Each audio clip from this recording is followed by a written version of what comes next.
우리의 마음이 이야기의 세계에 푹 빠지는 곳, 소설 덕후냥이에 오신 것을 환영합니다. 그럼 오늘의 이야기, 지금 바로 시작할게요. 출산 예정일이 한 달 정도 남았을 때였습니다.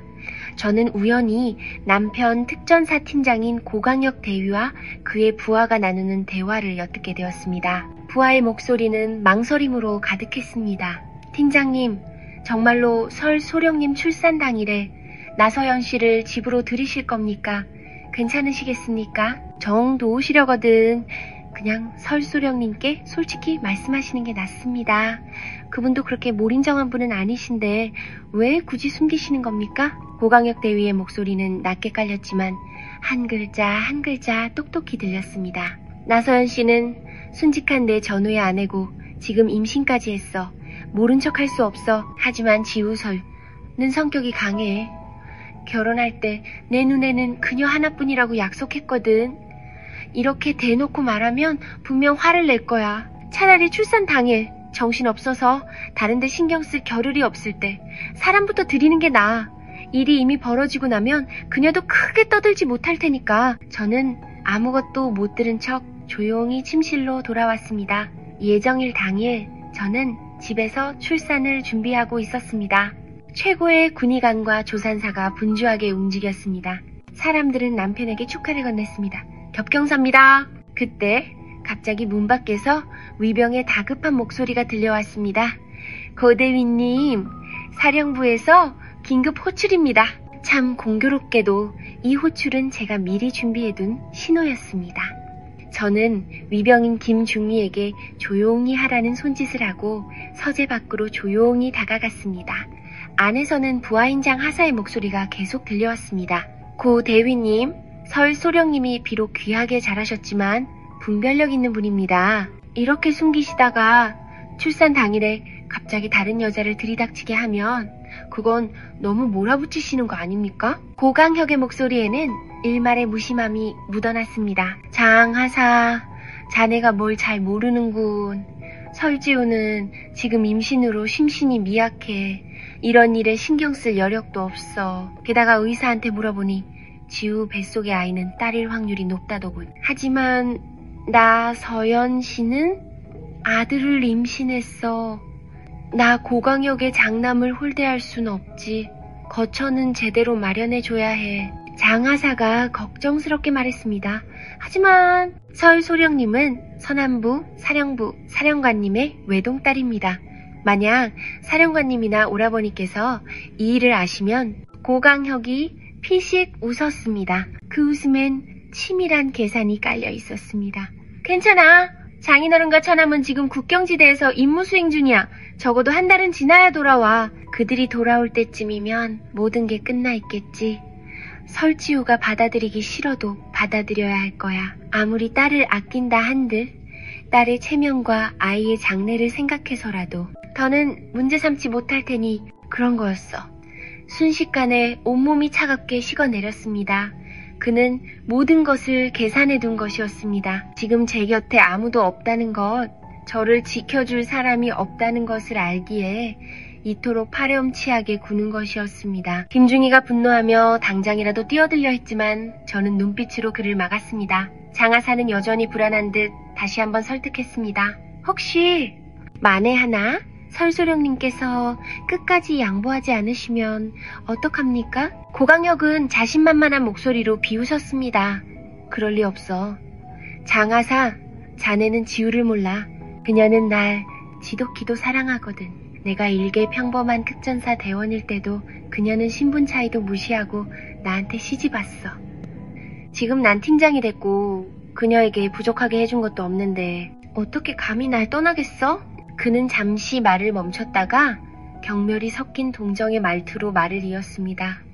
그녀는 겉으로는 강해 보여도 사실 마음이 아주 약해. 그때 난 아무것도 가진 게 없었지. 그저 그녀 대신 총알 한 발 막아줬을 뿐인데 그것만으로도 가족과 의절하면서까지 나와 결혼하더군. 사령관님은 딸을 설득할 수 없자 혹시나 나와 결혼해서 고생할까봐 나를 진급시켜주고 두둑한 혼수까지 챙겨주셨지. 난 아무 노력도 없이 그녀를 아내로 맞이했어. 그런 그녀가 어떻게 날 떠나겠나? 그냥 부드러운 말 몇 마디 건네면 금방 이해할 거야. 다루기 아주 쉽지. 그랬구나. 내 진심이 그의 눈에는 그렇게 값싸고 우스꽝스러운 것이었구나. 김중희가 안타까운 눈으로 저를 부축하려 했습니다. 저는 가볍게 고개를 젓고 입모양으로 말했습니다. 가요. 침실로 돌아온 지 얼마 되지 않아 고강혁이 찾아왔습니다. 그는 여전히 다정한 미소를 띤 채 아기 이름 책을 들고 있었습니다. 지우야, 나 왔어. 아기 태명 지으려고 내가 몇 개 생각해봤는데 마음에 드는 거 있어? 그가 펼친 수첩에는 꽃송이, 달콤이, 꼼꼼이 같은 딸아이 이름뿐이었습니다. 제가 글을 올려다보며 말했습니다. 드디어 우리 아기 이름 지을 생각이 났나 보네. 아무래도 뱃속의 아이가 딸이라고 확신하는 모양이지? 고강혁의 얼굴에서 미소가 굳어졌습니다. 당혹감이 스쳐 지나갔습니다. 무슨 소리야. 그냥 의사가 딸일 확률이 높다고 해서 미리 여자아이 이름만 생각해 본 거야. 내가 미처 신경 쓰지 못했네. 그는 말과 동시에 허둥지둥 서랍에서 다른 종이를 꺼냈습니다. 아들 이름도 몇 개 생각해뒀어. 이것도 한번 봐. 종이를 받아든 제 시선이 여러 이름을 훑다가 고준서 고라는 세 글자에서 멈췄습니다. 저는 고씨 가문의 다음 세대 항렬자가 준준자 돌림인 것을 알고 있었습니다. 이 준서라는 이름 괜찮은데? 고강혁의 얼굴이 극도로 난처해졌습니다. 그의 눈동자가 흔들리며 감히 저를 똑바로 쳐다보지 못했습니다. 저는 즉시 깨달았습니다. 가문의 전통을 계승한다는 그 기대에 찬 이름을 그는 나서연의 뱃속에 있는 아직 태어나지도 않은 아이를 위해 남겨둔 것이었습니다. 속으로는 차가운 웃음이 나왔지만 겉으로는 아무것도 모르는 척 부드럽게 물었습니다. 왜 그래? 이 이름 별로 마음에 안 들어? 고강혁이 화들짝 놀라며 황급히 손사래를 쳤습니다. 아니야. 좋아. 아주 좋아. 아들이면 준서라고 하고 딸이면 준이라고 하자. 준수한 희망이란 뜻이야. 어때? 당신이 알아서 해. 고강혁은 마치 사면이라도 받은 듯 즉시 자리에서 일어났습니다. 그럼 푹 쉬어. 난 서재에 가서 부대일 좀 처리하고 올게. 30분쯤 지났을까 김중희가 조용히 들어와 속삭였습니다. 소령님, 고대위님이 옆에 비어있는 방으로 갔습니다. 나서연 씨의 간병인에게 특별 주문한 순금 장명쇠를 건네주면서 가족들과 이미 상의가 끝났고 아이 이름은 고준서로 할 거라고 했습니다. 나서연 씨에게는 아무 걱정 말고 몸조리나 잘하라고 전하라더군요. 순금 장명쇠. 그는 그 아이를 위한 부적까지 이미 준비해둔 것이었습니다. 하지만 제 뱃속의 아이는 지금까지 그가 직접 골라준 변변한 선물 하나 받지 못했습니다. 고강혁, 당신은 도대체 우리 모자를 당신 마음속 어디에 둔 걸까? 방금 전까지 느꼈던 모든 슬픔과 고통이 사라지고 대신 차갑고 단호한 감정이 솟아올랐습니다. 저는 조용히 배를 쓰다듬었습니다. 아가야, 무서워하지 마. 엄마가 이렇게 당하고만 있지는 않을 거니까. 다음날 아침 식사를 막 마쳤을 때 김중희가 허둥지둥 달려왔습니다. 소령님, 고 대위님이 나서연 씨에게 갔습니다. 밖에도 소문이 쫙 퍼졌습니다. 고 대위님이 나서연 씨 이사를 돕는다더군요. 다들 나서연 씨가 복도 많다고 곧 관사로 이사와서 소령님과 이웃이 될 거라고. 이웃? 그랬지. 군인 관사에서 사는 것. 미만인에게는 그야말로 꿈에 그리던 안정적인 삶일 테니까. 문득 훈련장에서 고강혁이 그저 평범한 병사였던 시절이 떠올랐습니다. 그는 제 앞에 서서 엄숙하게 맹세했었습니다. 지우야, 내가 만약 평생 너와 함께 할 수 있다면 무슨 일이 있어도 너를 지키고 절대 배신하지 않을게. 내 평생 내 눈에는 너 하나뿐이야. 이 맹세를 어기면 군법에 따라 처벌받겠다. 귓가에 맴돌던 그 맹세가 지금은 그저 가슴 아픈 조롱처럼 들렸습니다. 차 준비해. 나서연 씨가 있는 곳으로 가자. 김중희가 깜짝 놀랐습니다. 소령님, 거긴 사람도 많고 복잡합니다. 지금 만삭의 몸으로 어딜? 복잡하다고? 나는 매일같이 마음속에 다른 여자를 품고 있는 남자와 살고 있어. 이보다 더한 게 뭐가 있겠어? 내 눈으로 직접 확인해야겠어. 자네의 그 고대위님을 맹세까지 저버리게 만든 여자가 도대체 어떤 사람인지 제 결심이 확고한 것을 본 김중희는 이를 악물고 고개를 끄덕였습니다. 나서연이 머무는 건물 아래는 이삿짐 센터 사람들로 북적였습니다. 저는 마스크를 쓰고 김중희와 함께 길 건너편 구석에 섰습니다. 나서연이라는 여자는 과연 연약해 보였습니다. 배가 살짝 불러 있었고 사람들에게 이삿짐을 지시하는 얼굴에는 은근한 의기양양함마저 서려 있었습니다. 고강혁은 그 옆에서 인내심 있게 서서 이따금 조심 좀 하세요. 물건 망가집니다. 라며 거들었습니다. 그때 고강혁이 차에서 비단 상자 하나를 꺼내 나서연에게 건넸습니다. 이건 내가 특별히 구한 최고급 옥팔찌야. 태교에 좋다고 하니 몸에 지니고 있어. 건강에도 좋을 거야. 그 말이 떨어지자 주변 사람들이 모두 놀란 표정을 지었습니다. 한눈에 봐도 엄청난 고가품임을 알 수 있었습니다. 보통 사람은 구할 수도 없는 물건이었습니다. 옷소매 속에 감춰진 제 손이 저도 모르게 굳게 말아 쥐어졌습니다. 그 옥팔찌는 돌아가신 외할머니의 유품이었습니다.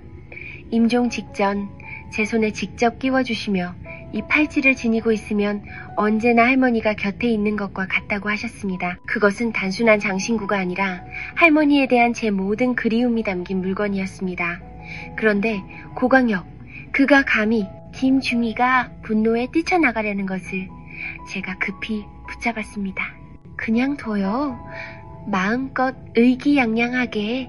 지금 많이 가질수록 나중에 더 고통스럽고 더 후회하게 될 테니까. 저는 더 이상 보지 않고 조용히 몸을 돌려 사령부로 향했습니다. 집에 돌아오니 이미 해가 저물고 있었습니다. 고강혁은 거실에 앉아있는 저를 보고 걱정스러운 얼굴로 다가왔습니다. 지우야, 사령부에 갔었다며? 무슨 일 있었어? 저는 시선을 내리깔고 평온한 목소리로 답했습니다. 아버지가 지난번 임무 보고 때문에 전화하셨더라고요. 그 말을 들은 그는 안도의 한숨을 내쉬는가 싶더니 이내 미간을 찌푸리며 걱정스러운 투로 말했습니다. 무슨 일이든 부하시켜서 처리하면 되잖아. 지금 임신 중이라 몸도 무거운데 피곤하면 어떡해? 내 말 들어. 당분간은 어디 가지 말고 무조건 아기부터 생각해. 그는 주머니에서 작은 물건 하나를 꺼냈습니다. 손수 깎아 만든 듯한 조악한 나무 목걸이였습니다. 이것 봐. 훈련 중간에 쉬면서 우리 아기 주려고 내가 직접 만들었어. 마음에 들어? 우리 아기 태어나면 장난감도 더 많이 만들어줄게. 그 조잡한 나무 목걸이를 바라보자니 다른 여자에게 넘겨진 그 옥팔찌가 떠올라 참을 수 없는 비웃음이 터져 나왔습니다. 저는 고개를 들어 옅은 미소를 지었습니다. 신경 써줘서 고마워요. 하지만 이왕 아기에게 줄 선물이라면 당연히 가장 좋은 걸 줘야죠. 생각해봤는데 외할머니가 물려주신 옥팔찌가 제일 좋겠어요. 평안과 순산을 의미하니까. 제가 출산하는 날 우리 아기에게 채워줄 거예요. 하늘에 계신 외할머니가 분명 우리 모자를 지켜주실 거예요. 고강혁의 얼굴에서 미소가 순식간에 사라졌습니다. 그 팔찌는 외할머니 유품이잖아. 너무 귀한 거야. 아기는 아직 어려서 채워주면 잃어버리기 쉬워. 그냥 잘 보관해두는 게 좋겠어. 속으로 냉소가 터져 나왔습니다. 그게 외할머니 유품인 줄 알았구나. 그렇게 귀하고 나에게 특별한 의미가 있는 물건인 줄 알면서도 그걸 나서연에게 줄 때 당신은 단 한순간이라도 망설였을까? 제가 아무 말도 하지 않자 고강혁은 더욱 안절부절 못하더니 뭔가 떠오른 듯 말했습니다. 지우야, 걱정 마. 내일 너랑 같이 교회에 있는 기원사 칭한시에 가자. 거기서 우리 아기를 위해 가장 영험한 호신부를 받아오면 되지. 부처님께서 보살펴 주시면 틀림없이 순산할 거야. 그의 당황한 모습이 실로 가소로웠습니다. 저는 부드럽게 미소 지으며 고개를 끄덕였습니다. 좋아요. 기원사에 도착한 우리는 먼저 대웅전에 들러 향을 피우고 경건하게 호신부를 받았습니다. 지우야, 피곤하지? 내가 스님께 미리 부탁해서 조용한 방을 마련해뒀어. 거기서 잠시 쉬고 있어. 난 주지 스님과 잠시 차담 좀 나누고 금방 돌아올게. 그의 목소리는 다정했고 준비는 빈틈없었습니다. 과연 조금 피곤했지만 저는 방으로 들어가지 않고 절 반대편으로 돌아가 어느 석탑 기둥에 기대어 잠시 다리를 쉬었습니다. 그때 바로 옆방에서 작은 소리가 들려왔습니다. 너무나도 익숙한 목소리였습니다. 서연씨, 조심해. 무리하면 안 돼. 강혁씨, 드디어 오셨네요. 저 혼자 있어서 너무 무서웠어요. 이럴 수가. 고강혁은 부처님을 모신 이 신성한 곳에서 나서연과 미래를 즐기고 있었던 것입니다. 그의 목소리는 꿀이 떨어질 듯 달콤했습니다. 이것 봐, 호신부야. 내가 특별히 당신과 우리 아기를 위해 받아왔어. 주지 스님이 직접 기도를 올린 거라 아주 영험할 거야. 고마워요, 강혁씨. 그런데 설소령님은요? 그분이 알면 어떡해요? 걱정 마. 그 여자는 군의관이 돌보고 있는데 무슨 일이라도 나겠어? 그냥 대충 비슷한 거 하나 건네주면 돼. 속이기 쉬운 여자니까. 그랬구나. 그가 그토록 나를 끌고 와서 받아야 한다던 그 호신부가 애초에 내 아이를 위한 것이 아니었던 것입니다. 나서연이 안심한 듯 다시 조용한 목소리로 말했습니다. 강혁씨, 제가 관사에 들어가도 전 그냥 얹혀 사는 거잖아요. 만약 설소량님이 절 싫어하면 무슨 그런 섭섭한 소리를 해. 얹혀 살다니? 당신은 지금 고씨 가문의 장손을 임신하고 있어. 당신은 공신이라고. 나서연이 놀란 듯 하는 소리를 냈습니다. 그럼 전 그냥 그분 곁에서 조용히 살 수만 있어도 만족해요. 고강혁이 웃음을 터뜨렸습니다. 그 웃음은 오만함으로 가득했습니다. 서연씨, 당신 참 순진하네. 그 여자가 당신과 화목하게 지낼 방법을 배워야 하는 거야. 당신이 낳을 아들은 무조건 고씨 가문의 후계자가 될 테니까. 그는 잠시 말을 멈췄다가 싸늘한 목소리로 덧붙였습니다. 설지우는 고집이 세고 성격이 드세서 처음엔 분명 받아들이지 못할 거야. 하지만 괜찮아. 당신이 아들을 낳고 나면 빼도 박도 못하는 사실 앞에서 내가 옛 부대 지휘관들에게 부탁해 한마디 거들게 할 거야. 딸의 장래를 위해서라도 그 여자는 당신이 머무는 걸 감히 막지 못해. 그때가 되면 이 집은 당신 마음대로 하고 살아도 돼. 그 말들은 마치 제 머리 위에 떨어진 벼락과도 같았습니다. 온몸이 얼어붙고 피가 차갑게 식었습니다. 그는 단순히 나서연을 집안에 들이는 것뿐만 아니라 그녀가 나와 내 아이의 자리를 빼앗는 것을, 그리고 나라는 소령의 자존심을 그녀의 발 아래에 짓밟는 것을 내 눈으로 똑똑히 지켜보게 할 작정이었습니다. 가소롭군. 저는 차갑게 코웃음을 쳤습니다. 고강혁은 자기가 어떻게 지금의 특전사 팀장 자리에 올랐는지 잊었나 보군. 내가 아니었다면, 내가 임무 중에 그에게 수많은 기회를 만들어주지 않았다면, 아버지와 오빠가 사령부에서 그를 지원해주지 않았다면, 아무런 배경도 없는 그가 이 나이에 감히 그 자리에 오를 수 있었을까? 방 안에서는 여전히 두 남녀의 속삭임이 들려왔습니다. 저는 아랫입술을 세게 깨물었습니다. 눈물이 핑 돌았지만 억지로 다시 밀어 넣었습니다. 울지 마. 가치 없는 일이야. 고강혁? 이건 다 당신이 자초한 일이야. 저는 심호흡을 한번 하고 한치의 흔들림도 없는 평온한 목소리로 말했습니다. 김중희, 집으로 돌아가요. 보름이 지나 출산 예정일이 코앞으로 다가왔습니다. 고강혁은 매우 바빴고 하루 종일 코빼기도 보이지 않았습니다. 김중희 말로는 그가 제 명의로 된 아파트까지 나서연의 임시 거처로 내주었다고 했습니다. 집안의 가사도우미는 몰래 붉은 천과 풍선 따위를 사들였고 집 전체가 기괴할 정도의 환희로 가득 차 있었습니다. 소령님, 양수가 터졌습니다. 어서 군의관과 조산사를 부르세요. 김중희의 외침 한마디에 온 집안이 발칵 뒤집혔습니다. 고강혁은 새빨간 새 셔츠를 입고 나타났습니다. 그의 얼굴은 기쁨과 더위함으로 빛나고 있었습니다. 그는 초췌하고 약해진 저를 보더니 가식적인 연민을 드러냈습니다. 지우야, 괜찮아? 겁먹지 마. 군의관이랑 조산사도 와 있으니까 분명 괜찮을 거야. 제 시선이 그의 그 새빨간 셔츠에 꽂혔습니다. 당신, 그 옷은 왜 입은 거예요? 고강혁의 얼굴에 잠시 당혹감이 스쳤지만 이내 억지 웃음을 지었습니다. 오늘 우리 아기가 태어나는 날이잖아. 경사스러운 날이니까 기분 좋게 붉은색으로 입었지. 바로 그때 마당에서 이삿짐센터 트럭에 경적이 울렸습니다. 나서연을 데리러 온 사람들이 분명했습니다. 고강혁은 즉시 미간을 찌푸리며 불쾌한 얼굴로 낮게 욕설을 내뱉었습니다. 젠장! 대체 뭐 하는 거야? 이런 간단한 일도 처리 못하고 시끄럽게. 지우야, 너 먼저 쉬고 있어. 내가 나가서 조용히 하라고 좀 하고 올게. 그는 제 대답을 기다릴 새도 없이 제게서 황급히 손을 빼내고는 마치 도망치듯 돌아섰습니다. 그의 다급한 뒷모습을 보며 제 입가에 차가운 미소가 번졌습니다. 곧이어 김중희가 보약을 들고 들어왔습니다. 그의 눈에는 분노가 가득했습니다. 소령님! 고 대위님이 지금 정문에서 나서연 씨를 맞이하고 있습니다. 심지어 전우들까지 잔뜩 불러서 돕게 하고 있어요. 저건 얹혀 사는 사람을 맞는 게 아니라 마치 새장가 드는 모습 같습니다. 원칙대로라면 순직한 전우의 아내를 돕는다 해도 조용히 은밀하게 해야 했습니다. 하지만 그는 모든 사람 앞에서 제 체면을 짓밟고 있었습니다. 저는 눈을 질끈 감고 심호흡을 했습니다.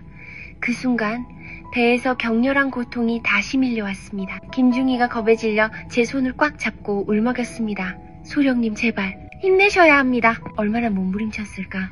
지옥문 앞을 한 바퀴 돌고 온 것처럼 마침내 아기의 울음소리가 들렸습니다. 제 품에 안긴 작고 부드러운 아기를 내려다보며 가슴이 미어지는 듯 했습니다. 제 딸이 태어난 바로 이 순간 아이의 아비라는 자는 다른 여자를 집안에 들이느라 바빠서 제 딸의 얼굴 한번 보러 올 생각조차 하지 않았습니다. 바깥의 소란은 점점 더 커졌습니다. 한 병사가 분만실 밖에서 주뼛거리며 보고했습니다.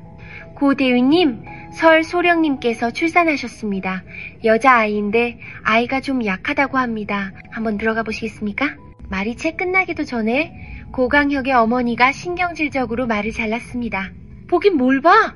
지금 강혁이 바쁜 거 안 보여? 고작 딸 하나 낳은 거 가지고 유난 떨기는. 고강혁도 그 말에 동조하듯 고개를 끄덕였습니다. 산모랑 아이 둘 다 무사하면 됐지.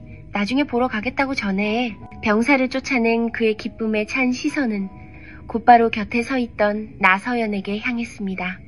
바로 그때였습니다. 문 밖에서 위병의 다급한 외침이 터져 나왔습니다. 고 대위님, 사령부 긴급 호출입니다. 왕 사령관님께서 즉시 사령부로 복귀하라고 하십니다. 긴급 명령입니다. 저는 힘겹게 몸을 일으켜 문 쪽을 바라보았습니다. 왔구나. 내가 오랫동안 기다려온 그 명령이. 서리연 소장이 앞장서고 사령부의 연락 장교가 그 뒤를 따랐습니다. 무리가 거침없이 안으로 들어왔습니다. 고강혁은 잠시 멍하니 서 있다가 애써 평정을 되찾으려 했습니다. 처남? 국경지대에서 임무 중 아니었습니까? 그리고 연락 장교님은 이 시간에 어쩐 일이십니까? 서리연이 차갑게 비웃었습니다. 그의 시선이 고강혁의 새빨간 셔츠를 훑었습니다. 고강혁 대위, 자네 간이 배 밖으로 나왔군. 내 동생이 사선수세를 넘나들며 출산하는 동안 자네는 빨간 셔츠를 차려입고 다른 여자를 집으로 들여? 그것도 이렇게 요란하게 잔치까지 벌이면서? 호통을 들은 고강혁의 얼굴이 하얗게 질렸다가 이내 퍼렇게 변했습니다. 그가 억지 웃음을 지으며 변명했습니다. 처남, 오해입니다. 나서연 씨는 순직한 전우의 아내고 임신까지 했습니다. 전 그저 임시로 거처를. 절대 지호를 홀대한 게 아닙니다. 그는 임시 거처라는 말로 본질을 흐리려 했습니다. 서리연은 마치 우스운 농담이라도 들은 듯 싸늘하게 비웃었습니다. 내 동생은 공을 세운 현역 소령이야. 그런 내 동생이 출산을 마치자마자 다른 여자와 한 지붕 아래에서 살게 만들었다고? 고강혁, 자네는 머리가 어떻게 된 게 아니라 그냥 머릿속에 기름이 낀 거로군. 아들이 꾸짖음을 당하는 것을 본 고강혁의 어머니가 발끈했습니다. 아니 설동지, 말씀이 너무 심하시지 않소? 지우는 이미 고시 가문의 시집 온 몸이니 우리 집안의 법도를 따라야지. 내 아들이 순직한 전우의 아내를 도운 게 뭐가 그리 잘못됐단 말이오? 서리연의 눈빛이 칼날처럼 날카롭게 그녀를 향했습니다. 그가 차가운 목소리로 쏘아붙였습니다. 나한테 고시 집안법도를 따지겠다? 설사 제가 잘못한 게 있더라도 먼저 이 상황을 수습하게 해주십시오. 지금 동료들도 다 와 있는데 무슨 오해가 있다면 나서연 씨를 먼저 안정시킨 후에 지우와 사령관님께 설명드리겠습니다. 이렇게 소란을 피우는 건 좀 과하지 않습니까? 그는 여전히 나서연을 먼저 챙기겠다는 망상에 빠져 있었습니다. 서리연은 그 말에 오히려 살기등등한 미소를 지었습니다. 자네 집안일? 고강혁, 자네가 어떻게 그 팀장 자리에 앉았는지 잊었나? 연락장교 명령을 전달하라! 그가 옆으로 비켜서자 연락장교가 앞으로 나섰습니다. 그가 서류를 펼치고 위험 있는 목소리로 마당 전체에 울리도록 외쳤습니다. 고강혁 대위! 명령이다! 서남부 군사령부의 지시에 따라 특전사 팀장 고강혁은 아내의 출산 기간 중 혼인서약을 위반, 타 여성을 무단으로 거처에 들여 심각한 무리를 일으켰으며 군인의 품위를 손상시켰다. 이에 금일부로 팀장 직위를 즉시 해제하며 군기율위원회 조사에 성실히 임할 것. 또한 설지우 소령은 임무 중 부상 및 출산 기간 중 겪은 부당한 처우가 인정되어 이혼을 청구할 수 있는 모든 법적 권리를 보장받는다. 명령은 즉시 발효된다. 직위 해제, 이혼 허가. 고강혁이 고개를 획 들었습니다. 그의 두 눈은 공포로 가득 차 본능적으로 소리쳤습니다. 안 돼! 그럴 리 없어! 사령부에서 어떻게? 응? 고강혁 대위. 아직 명령을 수령하지 않았나? 연락 장교가 서류를 접으며 얼음장 같은 눈빛으로 그를 쏘아보았습니다. 고강혁의 어머니가 비명을 질렀습니다. 이혼? 세상에 이런 법이 어디 있어? 자고로 이혼은 남자가 요구하는 거지 여자가 먼저 요구하는 법은 없어? 난 이 명령 절대 인정 못해? 서리연이 칼 같은 시선으로 그녀를 꿰뚫어 보았습니다. 고씨 부인, 지금 사령부의 명령을 의심하는 겁니까? 아니면 아들에게 굴령불복종이라는 죄목을 하나 더 얹어주고 싶은 겁니까? 그 말이 떨어지자 곁에 있던 동료들이 다급하게 고강혁의 팔을 붙잡았습니다. 팀장님, 어서 명령을 받으십시오. 굴령에 불복하시면 안 됩니다. 고강혁의 온몸이 사시나무 떨듯 떨렸습니다. 그는 미친 듯이 고개를 저었습니다. 아니야! 분명 오해가 있어! 처남, 이건 나와 지우, 우리 둘 사이의 사적인 일이야. 당신이 권력을 이용해서 우리를 강제로 헤어지게 할 순 없어. 그는 여전히 정에 호소하며 저를 붙잡으려 했습니다. 강요한 사람 없어요, 내가. 이혼하고 싶은 거니까. 제 목소리가 나지막이 울리자 모든 사람의 시선이 저에게로 향했습니다. 저는 두꺼운 외투를 걸치고 아이를 품에 안은 채 김중희가 미는 휠체어를 타고 나타났습니다. 저는 천천히 하지만 한 글자 한 글자 분명하게 말했습니다. 이혼은 내가 결정한 일입니다. 그 순간 모든 시선이 제게 고정되었습니다. 고강혁은 망연자실한 표정으로 경악과 혼란에 빠진 눈빛을 하고 있었습니다. 지우야, 너 지금 무슨 말을? 저는 그의 눈을 똑바로 바라보며 차분하지만 단호하게 말했습니다. 당신이 오늘 나서연 씨를 집으로 들인 건 결국 나더러 참고 살라는 거잖아요? 하지만 난 참고 싶지가 않네. 당신은 그 여자에게 안정적인 삶을 주고 싶겠죠. 그럼 내가 당신 소원대로 해줄게요. 더 이상 이렇게 불편하게 위장하며 살 필요 없도록. 나 설지우는 예전부터 적당히 타협하며 사는 거 딱 질색이거든. 특히 나 자신과 내 딸을 불행하게 만들면서까지는 당신이 선택했으니 나도 내 선택을 할게요. 고강혁은 마치 벼락이라도 맞은 듯 한 걸음 뒤로 물러섰습니다. 그의 입술이 파르르 떨렸습니다. 너 다 알고 있었어? 저는 가볍게 웃었습니다. 사람들이 모르게 하려거든 애초에 하지를 말았어야죠. 김중희가 앞으로 나서 고강혁의 발치에 그 호신부를 세게 내던지며 분노에 차 소리쳤습니다. 고 대위님, 그 영험하다는 호신부 우리 소령님은 감히 못 받으시겠답니다. 그런 가짜는 나서연 씨나 실컷 주시죠. 고강혁은 바닥에 떨어진 호신부를 멍하니 바라보더니 온몸을 부들부들 떨기 시작했습니다. 지우야, 제발 한 번만 날 이해해주면 안 돼? 나서연 씨는 내 아이를 가졌어. 고 씨가 보낸 핏줄이라고. 내가 어떻게 그 여자를 모른 척해. 모른 척? 세상에서 가장 우스운 농담을 들은 것 같았습니다. 만난 지 몇 달 되지도 않은 여자는 책임을 져야 하고, 그럼 나는, 우리 딸은 옛날에 당신이 우리 아버지와 내 앞에서 평생 나 하나만 보고 잘 살겠다고 맹세했던 건 다 잊었어? 김중희가 서류 뭉치를 내밀었습니다. 그것은 그가 오래전 저에게 청혼할 때 직접 썼던 각서였습니다. 하얀 종이 위 검은 글씨로 그의 서명과 지장까지 선명하게 찍혀 있었습니다. 만약 나 고광혁이 설지우의 마음에 상처를 입힐 시 모든 직위와 대우를 포기할 것을 서약하며 설지우가 이혼을 요구할 시 어떠한 이의도 제기하지 않는다. 고광혁은 그 각서를 보고 완전히 굳어버렸습니다. 그가 떨리는 손으로 각서를 가리켰습니다. 너 이걸 지금까지 가지고 있었어? 처음부터 이걸로 날 협박할 계획이었던 거야? 저는 그를 차갑게 바라보았습니다. 사람은 누구나 자기가 한 말과 행동에 책임을 져야 해. 당신이 감히 이걸 썼을 때부터 오늘 같은 날을 생각했어야지. 고광혁은 완전히 무너져 내렸습니다. 그는 털썩 소리를 내며 그 자리에 무릎을 꿇었습니다. 눈물 콧물이 범벅이 되어 애원했습니다. 지우야, 내가 잘못했어.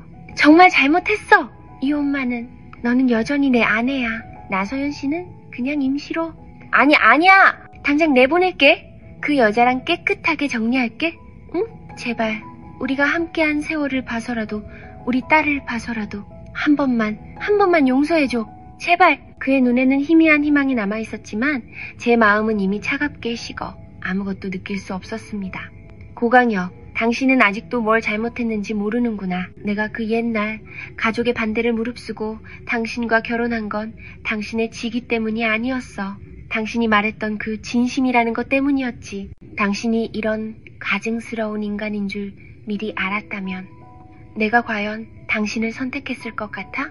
고광혁의 어머니가 분노로 얼굴이 시뻘개져 악을 썼습니다. 강혁아, 일어나! 뭐하러 저런 년한테 무릎을 꿇어. 가고 싶으면 가라고 해. 팀장 자리에서 잘리면 뭐. 내 아들은 능력 있어. 저것보다 더 좋은 여자를 못 찾을까봐. 설씨 집안 없어도 우리 고씨 집안 잘 먹고 잘 살아. 어머니, 제발 조용히 좀 하세요. 고광혁이 거의 절규하듯 소리쳤습니다. 설희연이 그 말을 듣고 차갑게 웃었습니다. 아직도 명령을 제대로 못 알아들은 모양이군. 고광혁, 자네는 단순히 직위 해제로 끝날 게 아니야. 자네가 설치후 소령 명의의 아파트를 무단으로 사용한 점, 그리고 임무 수행 중 사적인 감정으로 편파적인 결정을 내린 점까지 우리는 전부 조사에 착수할 거다. 각오하는 게 좋을 거야. 추가 징계는 이제부터 시작이니까. 고광혁이 고개를 번쩍 들었습니다. 그의 눈동자가 산산조각 났습니다. 마음속 마지막 희망의 불씨마저 꺼져버린 듯 했습니다. 그가 설희연을 향해 손가락질하며 경악과 분노의 차 한마디도 제대로 내뱉지 못했습니다.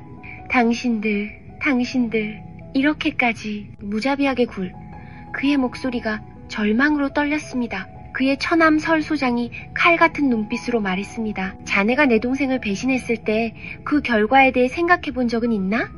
자네가 그 특전사 팀장 자리에 오로지 자네 능력만으로 올랐다고 생각하는 건 아니겠지? 고광혁, 자네가 능력이 좀 있는 건 사실이야.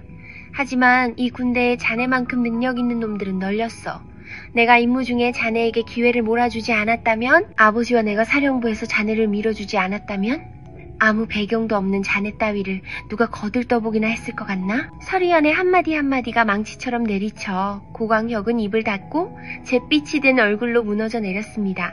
제가 김중희에게 눈짓하자 그가 즉시 상세한 재산 목록을 꺼내들고 또렷하게 말했습니다.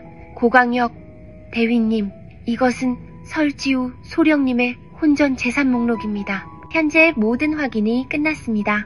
당신이 무단 점유 중인 강남의 아파트 일체, 설소령님의 외할머니 유품인 최고급 옥팔찌, 그리고 현금 2억 원, 총 12개 항목입니다. 보름 이내로 모든 재산을 원상복구 및 반환해 주십시오. 고광혁의 안색이 변했고 그의 어머니는 거의 발작하듯 뛰어올랐습니다. 뭐? 그건 이미 고씨 집안에 들어온 물건들이야. 당연히 우리 집안 거지. 그걸 다시 내놓으라니 무슨 소리야? 저는 그녀를 차갑게 쏘아보았습니다. 아니면요? 설씨 집안 재산이 그렇게 쉽게 삼킬 수 있는 거라고 생각하셨습니까? 그 말을 끝으로 저는 넋이 나간 채 무릎 꿇고 있는 남자를 더는 쳐다보지 않았습니다. 설희연에게 나지막이 말했습니다. 오빠, 가요. 여기 더 있다간 토할 것 같아. 설희연이 고개를 끄덕이며 저를 부축해 단호하게 돌아섰습니다. 안 돼! 지우야! 가지마! 고강혁이 완전히 이성을 잃고 기어와 제 옷자락이라도 붙잡으려는 듯 울부짖었습니다. 한 번만 더 기회를 줘. 나서연, 당장 내보낼게. 앞으로 너랑 우리 딸만 보고 살게. 제발, 제발! 그때까지 조용히 있던 나서연이 갑자기 머리에 두른 스카프를 벗어 던지며 격앙된 목소리로 외쳤습니다. 고강혁 씨! 지금 뭐라고 했어요?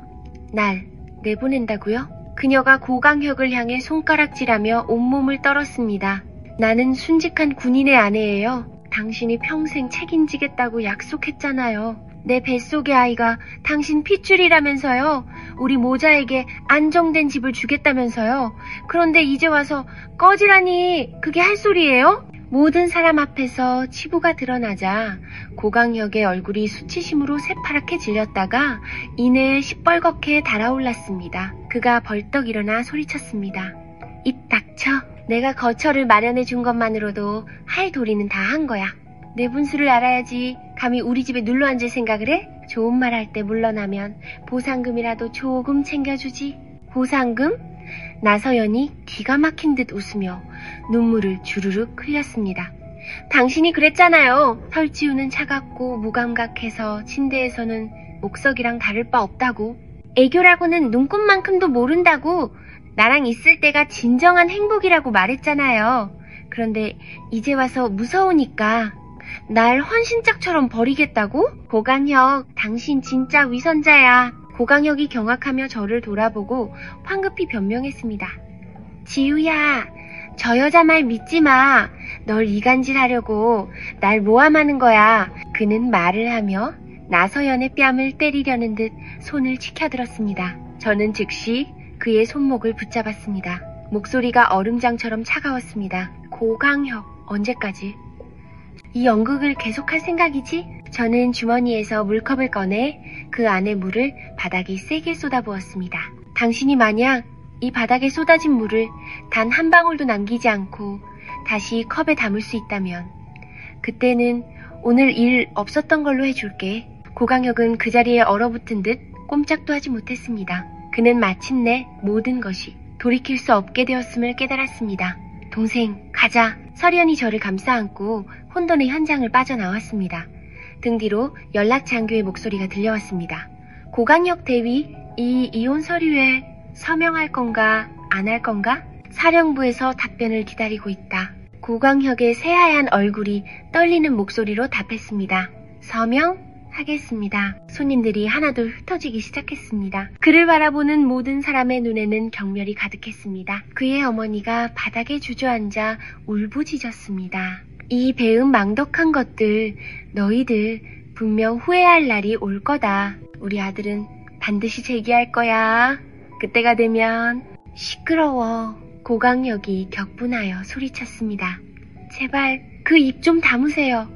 다 어머니 때문이야. 매일같이 아들 타령하면서 나서연이한테 명분 줘야 한다고? 어머니가 부추기지만 않았어도 내가 이 지경까지 왔겠어? 이제 어떡할 거야? 직위도 잃고 가정도 깨졌어. 이제 속이 시원하세요? 그의 어머니는 망연자실했다가 이내 더 큰 소리로 통곡했습니다. 나도 다 너 잘되라고, 우리 고씨 가문대를 이으라고 그런 거지. 너도 아들 갖고 싶다고 했잖아. 이제 와서 왜 나만 탓해? 그 아수라장 속에서 나서연이 눈물을 닦고 곁에 있던 간병인에게 말했습니다. 가요, 우리. 고강혁의 어머니가 경악하며 그녀의 앞을 막아섰습니다. 안 돼, 못 가. 네 뱃속에는 우리 고씨 가문의 장손이 있어. 나서연이 그녀를 싸늘한 눈빛으로 바라보았습니다. 장손이요? 지금 당신들 고씨 가문에 뭐가 남았는데요? 텅 빈 집에 직위 해제된 아들, 게다가 갚아야 할 빚더미까지.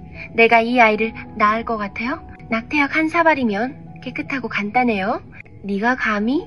어머니가 비명을 질렀지만 나서연은 그녀를 거칠게 밀어냈습니다. 그녀는 뒤도 돌아보지 않고 차에 올라 떠났습니다. 고강혁이 텅 빈 마당에 홀로 서서 그녀가 사라진 쪽을 향해 절망적으로 소리쳤습니다. 꺼져! 우리 고씨 집안은 너 같은 천박한 여자는 필요 없어. 그 후 며칠간 저는 산후조리원에서 몸을 추슬렀습니다. 고강혁은 아버지의 집 대문 밖에서 무릎을 꿇고 저를 만나게 해달라고 울며불며 애원했습니다. 서리현이 직접 나섰습니다. 그의 목소리는 칼날 같았습니다. 내 동생은 자네를 만나고 싶어 하지 않아. 이해가 안 되나? 그리고 보름 내로 내 동생의 모든 재산을 반환해. 그렇지 않으면 결과는 스스로 감당하게 될 거야. 그 말에 고강혁은 정신이 번쩍 든 듯했습니다.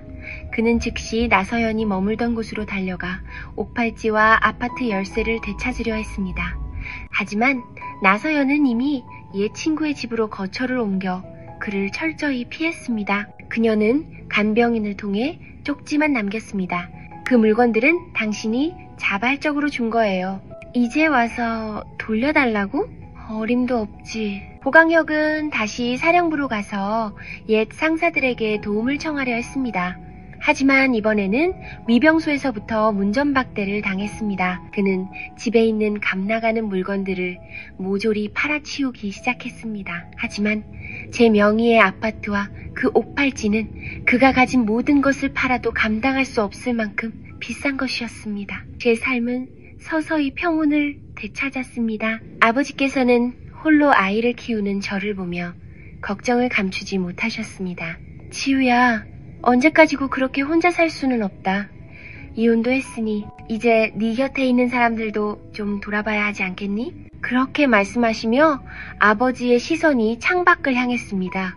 그 눈빛에는 깊은 뜻이 담겨 있었습니다. 저도 그 시선을 따라갔습니다. 정원에는 윤지우 씨가 서 있었습니다. 그는 아버지의 옛 부하로 어릴 적 저를 데리고 나무에 오르고 새를 잡으러 다니던 동네 오빠였습니다. 이후 국경지대에서 근무하다가 작년에야 사령부 참모로 발령받아 돌아왔습니다.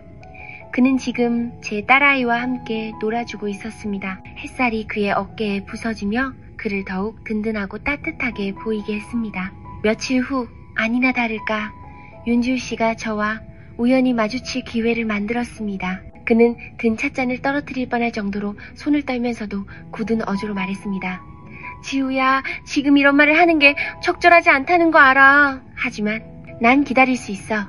네가 누군가에게 다시 마음을 열 준비가 될 때까지 난 항상 여기 있을게. 혹시 네가 원하지 않는다면 그것도 괜찮아. 내가 내 딸, 내 친딸처럼 아끼고 보살필게. 그는 주머니에서 비단 상자를 꺼냈습니다. 그 안에는 제가 잃어버렸던 그 옥팔찌가 들어있었습니다. 이 팔찌, 내가 다시 찾아왔어. 네가 가지고 있어. 그의 진심 어린 눈빛을 보자 어린 시절의 기억이 밀려왔습니다. 그는 몰래 제게 사탕을 챙겨주곤 했습니다. 제가 다른 아이들에게 괴롭힘을 당할 때면 가장 먼저 달려와 저를 지켜주었습니다. 제가 고강혁과 결혼할 때조차 그는 제 손에 몰래 쪽지 하나를 쥐어주었습니다. 무슨 일이 생기면 꼭 나를 찾아. 제가 조용히 물었습니다. 그 마음 언제부터였어요? 그가 흠칫 놀라더니 귓불이 새빨갛게 달아올랐습니다. 네가 15살 때 햇살을 받으며 마당 그네를 타던 태양처럼 환하게 웃던 그 순간부터 난 너에게서 눈을 뗄 수가 없었어. 심장이 그래머 자이니 쿵 하고 내려앉았습니다. 내가 보지 못하는 곳에서 이렇게나 오랫동안 나를 묵묵히 기다려준 사람이 있었다니. 1년 후 저는 윤지우 씨와 결혼했습니다. 그 소식이 고강혁의 귀에 들어가자 그는 또다시 찾아와 소란을 피우려 했지만 이번에는 사령부 위병들에게 가로막혀 대문 안으로 들어오지도 못했습니다. 그의 어머니는 사방팔방으로 아들의 중매를 서달라고 부탁했지만 이미 불명예 제대라는 낙인이 찍힌 데다 직위도 없는 그를 조금이라도 이름 있는 집안에서는 전염병처럼 피했습니다. 결국 두 모자는 더 이상 관사에 머물지 못하고 시골 고향으로 쫓겨났습니다. 수입이 끊긴 고강혁은 살기 위해 막노동판을 전전하며 온갖 꾸준히 일을 해야 했습니다. 그러던 어느 추운 겨울 그가 공사장에서 벽돌을 나르다 넘어져 다리가 부러졌다는 소식이 들려왔습니다. 허름한 쪽방에 누워 약값조차 없다고 했습니다. 그 소식을 들었을 때 저는 윤지우 씨의 아이를 임신하고 있었습니다. 그는 제 곁에서 다정하게 귤을 까주고 있었습니다. 창문으로 들어오는 햇살이 따뜻하고 평화로웠습니다. 제가 말이 없자 그가 조용히 물었습니다. 혹시 가보고 싶어? 저는 고개를 저으며 부드럽게 미소 지었습니다. 아니요, 괜찮아요, 그건. 그 사람이 스스로 선택한 길인걸요. 그 결과도 그 사람 스스로 감당해야죠. 우리는 그냥 우리 삶을 행복하게 살아가면 돼요. 창밖에는 완연한 봄 기운이 피어나고 있었습니다. 저는 알 수 있었습니다. 저의 진정한 행복은 이제 막 시작되었다는 것을. 들어주셔서 감사합니다. 이야기가 재미있고 의미 있었다면 다음 이야기도 놓치지 않도록 좋아요와 구독을 꼭 눌러주세요. 그럼 다음 영상에서 뵐게요.